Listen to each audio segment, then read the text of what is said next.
Hey, welcome back guys. We're gonna put some eggshells, crushed up eggshells, into the compost. I think an important thing when you're gardening or just homesteading in general is that, so first off, excuse me for the wind, sorry about that. It might be really bad. I think an important thing about homesteading is you have a bunch of chores that can be tedious, and to always make them as nice and enjoyable as possible. So one area that I actually really enjoy is actually the walking path from my house to the compost bin. I don't know why, I really enjoy the aesthetics of that walk underneath the apple tree, next to the pond, in front of the swale with the sumac coppice behind it. I just think it looks really nice. Some people might think it looks wild and crazy, but that's what I like. So let's go walk to the compost pit. We'll do the eggshells.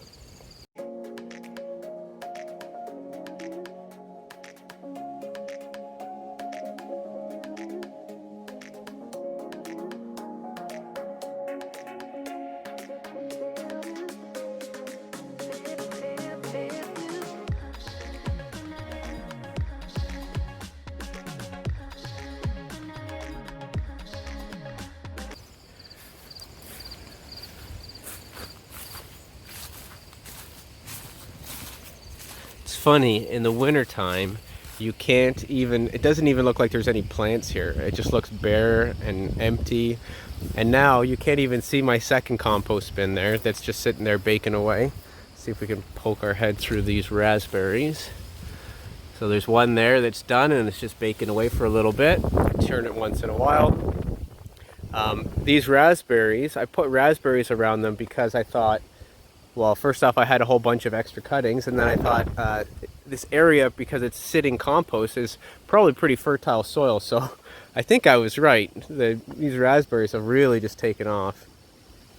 All right, so tools around the compost bin. We got the compost bin, the separating screen for when it's done. Anything that stays on top of that screen, I put that on a wheelbarrow and then dump the compost into it, give it a little shake.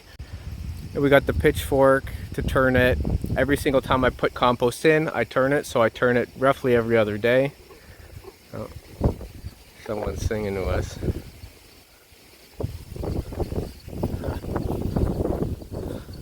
And it's right next to this little pond, which maybe isn't as nice as the aquascape pond, but I actually still like it quite a bit.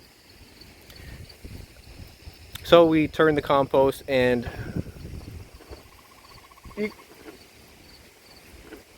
you guys hear that?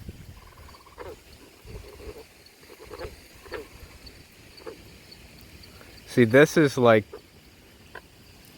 the miracle of making a system like this, putting in water features, just the joy that little moments like that actually bring you. They do me anyways. All right, back to it. So this is what we basically put our eggshells in, and we dry them out, and then we run it through a little blender, just as a little pulse. You want to really maximize the surface area. So this will break down much faster.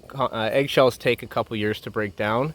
So when people say crush up eggshells in your garden, it's a good practice to do. You can put them in the compost. I like to put them in the compost as well. But the calcium that's inside the eggshell, it's not bioavailable yet. It's not chelated yet. It's not bound to an amino acid or a fulvic acid or a humic acid. So it just sits there. It's kind of like the calcium inside of, say, rocks inside the soil. It's not bioavailable yet. So putting it in the compost pit is a good idea. It's a good entry point into your system. The second thing is that process takes quite a while to actually do. So if you're gonna crush, if say you have blossom end rot on your tomatoes and they say put calcium in your soil, they say crush up eggshells, put that in your soil.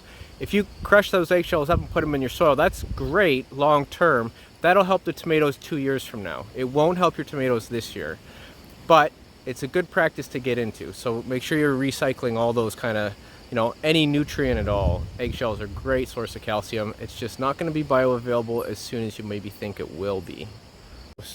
So that'll go in there, more food scraps, more chop and drop, and then we'll try to make that go all at once, ideally roughly the same time that this one's done. And then maybe I'll kind of clear a path in so I can get at using that one.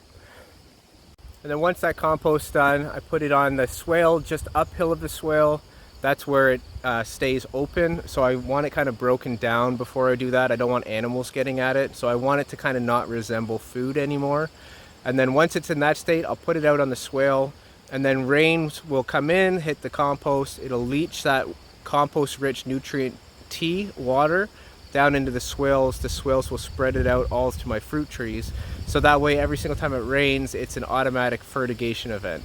So it's kind of a smart way to run your compost system in a way that will slowly send that nutrient back automatically into your fruit trees.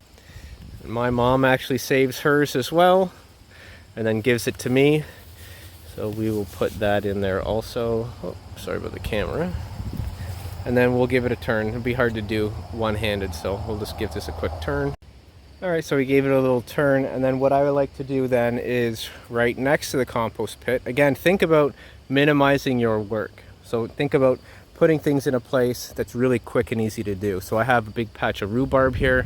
So I'm gonna take some rhubarb leaves, put it into the compost, and I'm going to take some comfrey, and I'm gonna put that into the compost, just as like a little mat on top.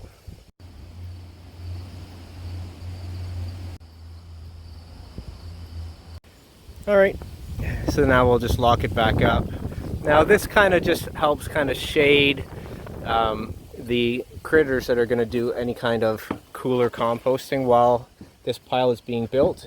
It'll kind of give them a little bit of habitat and home to do their job. So we've also been picking a bunch of tomatoes every day. I'll go show you some of the better plants, my favorite, most productive plants, and use that as kind of, you know, permaculture's listening to the land, observation, and accepting the feedback. So it's really important that you notice what plants do well and then try to figure out why they're doing that well. This thing is loaded up with tomatoes everywhere, and I've been pulling tomatoes off of this one plant. Actually, there's another 20 on there now. Is that normal? Like, that's not normal. I've never had a plant do that well.